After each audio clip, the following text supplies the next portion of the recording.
Hello and welcome to the first instalment of High Needs Training for 2024-25. We will cover some essential information for personal tutors and teaching assistants working with high needs learners. We will remind and explain why we are changing our high needs processes, and most urgently, we need to make sure you are ready for the first TA-tutor collaboration task of the year, the October High Needs PFA review that must be completed week commencing 14th October.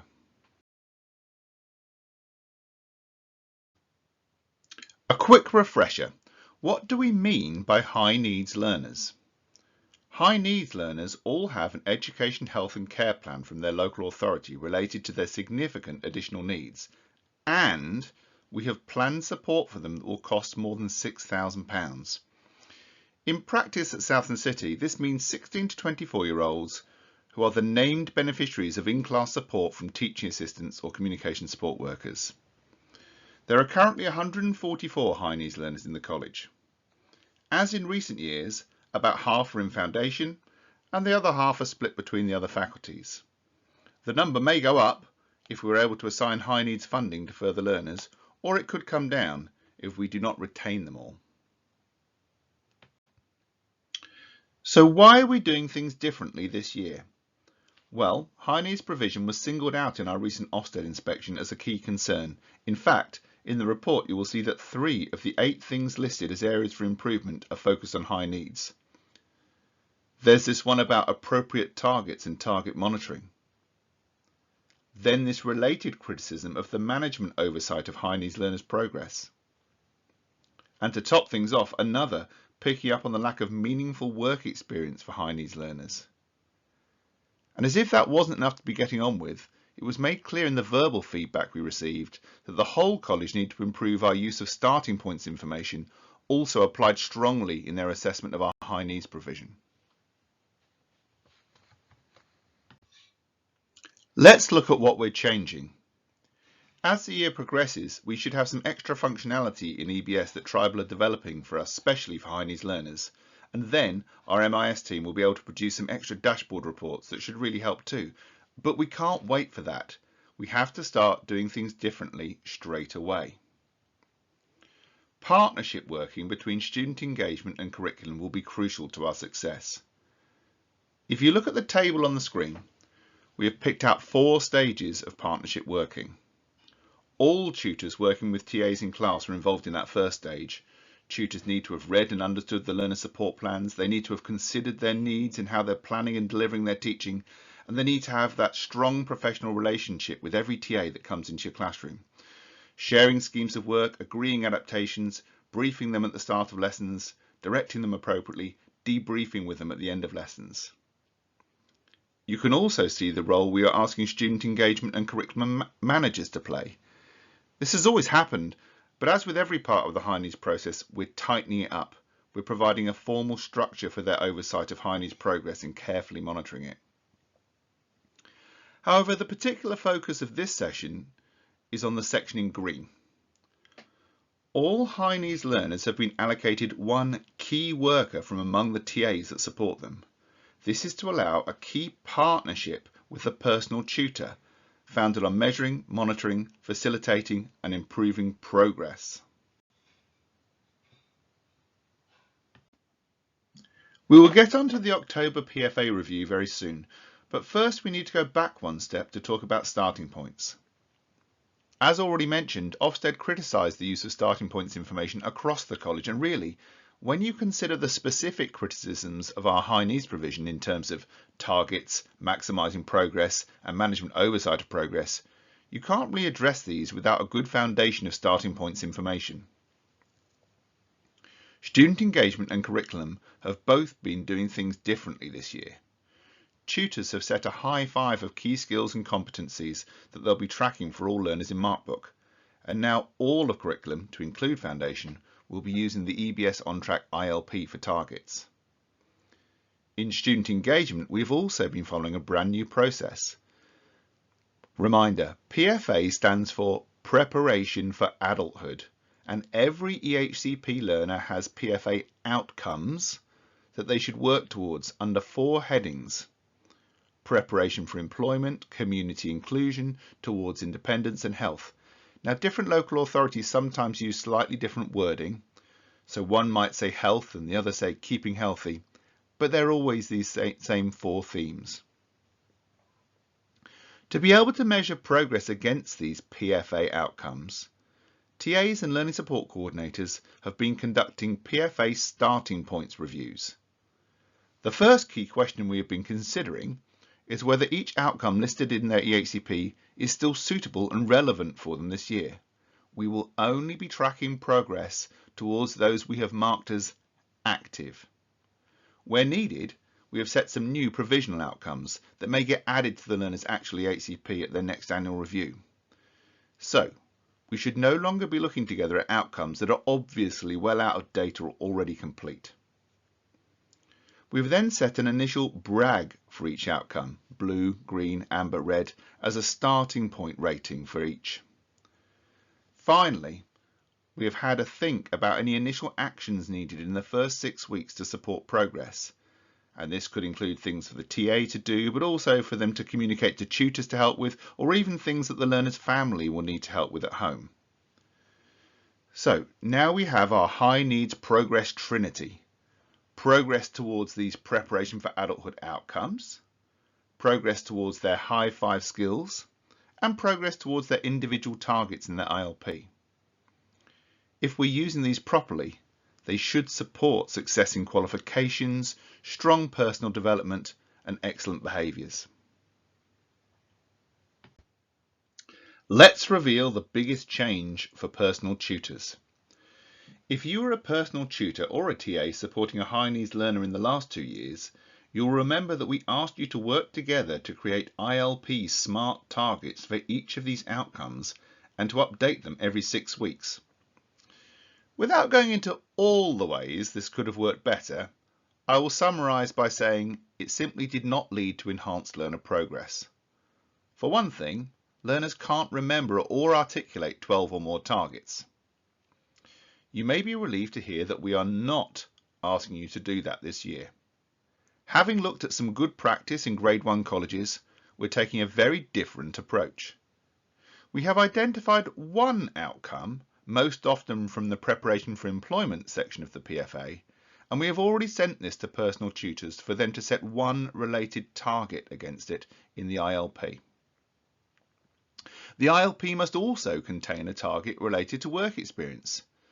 This may be covered by the same target you set for the one identified in the PFA outcome, or if that was about something different, well then there might need to be a separate target about work experience.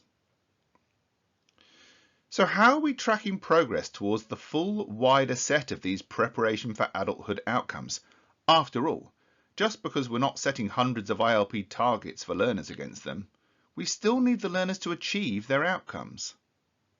Well, I explained how student engagement have already conducted the starting points PFA review, and now we are tasking the dream team of the key worker teaching assistant and the personal tutor for each high needs learner to take this forwards, meeting in person or on Teams in October, December, February, April and June, resetting a brag rating for each outcome, and probably more importantly, agreeing any further actions that need to happen to maximise progress.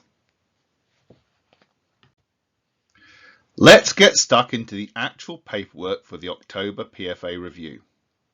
With any luck, this will be both the first and the last time the key worker TA and the personal tutor have to use this Word document, since we are looking forward to the PFA tracker section in EBS being deployed later this term.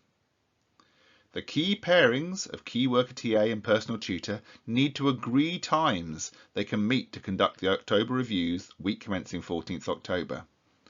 If you were involved in meetings last year, you'll know that the set Friday slots just didn't work for many staff. So please work flexibly around your availability and communicate effectively to make sure these take place. Wherever possible, student engagement will have pre-populated the paperwork so that it already contains the outcomes text, remembering we are only pursuing this for the outcomes we have deemed active for this year, and the first set of brag ratings that we set at the starting points review. On screen now you can see the top of the first page. The paperwork starts with the actions, and this page will be both the first and the last one to be filled in. At the start of the review, you will both need to check out any actions that were set at the starting points review. So the key worker TA will have this to hand for you both to look at, and as you can see, there is a box at the top of the October review to briefly comment on their status. Were they successful? Do any of these actions need taking forwards to the October review? You'll be returning to this first actions page after you've looked at the 4 individual PFA sections. And now we're on to the next 4 pages that cover each of those 4 preparation for adulthood areas. If you look at this example on screen, you may have spotted the column marked 2024-25 focus. Now the October review paperwork may or may not already contain a 2024-25 focus statement for each outcome, since this is something we're working on now. This will eventually provide a restatement of each of the outcomes, narrowed to what we aim to support them to achieve this academic year, and that's in line with the SEND Code of Practice, so it is important. But don't worry at this stage about leaving that blank. In this completed example, Joe only has 2 active preparation for employment outcomes. He might have had more in his EHCP, but if he did, we have already deemed those either irrelevant or complete. The top one has been marked both by being in bold and being highlighted as being the most suitable for a curriculum target in his ILP. Since it will also meet the requirement for a WEX target, it's 2 birds with 1 stone. The key worker TA and the personal tutor have had a chat, and actually he is making good progress in preparing for work experience, so that outcome has been bragged green. The other outcome was about maths. He seems very capable. In fact, he only just missed out on a grade 4 at school, but there are deep concerns now because he isn't attending maths properly. This will require an action, so we'll show how this is recorded later. In this example, for community inclusion, there is only 1 active outcome. A learner could have several for each section, but it'll often just be 1 or 2. Joe experiences social anxiety, so it's a win that he's agreed to attend Wednesday enrichment, even if he has been very quiet and has stuck to his preferred TA like glue. He's also joined the college gym. We have spoken to Mum about the activities in the community, but he's not ready or willing to try this right now. Now the brag rating you're setting is subjective, but it's based upon those professional discussions. In this case, the key worker TA and the personal tutor have moved him from red to amber, but not to green, because he's still really struggling to engage with his peers, and actually there's a long way to go towards this outcome. So here we're looking at 2 active outcomes for towards independence. We've been able to give blue, which stands for exceeding expectations in relation to driving. It's almost all he wants to talk about, and he's very excited about his progress. The other outcome is about laundry. Don't laugh. Not all EHCPs have outcomes about household life skills like this, but quite a few do. Let's be fair. We're not in a good position to actively support Joe with this, but we must still track and encourage his progress through liaison with family. As it is, Joe has managed to get through 16 years without ever touching the washing machine, and now he has at least been shown its mysterious workings and given it a go once or twice. He's getting an amber brag. Finally then, health. Same thing applies in this case. Family are the key to supporting Joe with booking his medical appointments, although the group work he takes part in at college is generally building his confidence in talking to people he doesn't know. Having always really worried about talking to unfamiliar adults, he's made some great progress and has actually arranged an appointment with his specialist on the phone himself, even though Mum has still had to keep a careful note of all the arrangements. And there we have it. We finished reviewing all the outcomes, but still not done quite yet. Back to page 1, the actions. Are there any new ones needed? In this case, yes, there are. That maths issue can't be ignored. We're going to do daily reporting to Mum. Joe's key worker TA, who is starting to build a very strong relationship of trust with him, will aim to get to the bottom of what's going on. This could be a matter for the personal tutor to reinforce our expectations through the early resolution process, or there could be some issue with peers, or even some communication issue with the maths tutor that needs to be escalated to the student engagement AD and the head of school to address. And then that's it. The completed form needs to get uploaded to the school's High Needs Teams channel, which the Key Worker TA will organise. Now let's look forwards and see how this October PFA review fits into the overall scheme of monitoring and promoting the progress of high needs learners. Week commencing 21st October is, of course, Star Week. Personal tutors will conduct one-to-ones with learners where they will update the curriculum targets in the ILP and, don't forget, mark progress towards their high five in Markbook. But they can also talk to the learners about the October PFA review, make sure to celebrate any successes or strong preparation for adulthood progress that's been made. By the week after half term, the Student Engagement Lead Learning Support Coordinators and Assistant Directors will have read through all the TA weekly support journals that the Key Worker TAs have been diligently creating, and they will also have looked at the October PFA review paperwork for high needs learners at their campus. Similarly, the curriculum heads of school will have checked the ILPs and Markbook for their high needs learners. Then there'll be high needs progress meetings between the relevant student engagement and curriculum managers, so that each and every high needs learner's progress is individually discussed.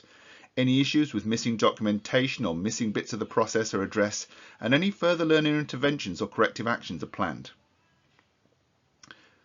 Now, coming back to those planned system improvements, by term 2, we should hopefully be in a better position with much less copying and pasting into Word documents and looking for information in different parts of the system. The support plan will have been updated to make it easier for tutors to read and use, and included in that there should be a nice clear way to see this PFA progress information, which will all type straight into OnTrack.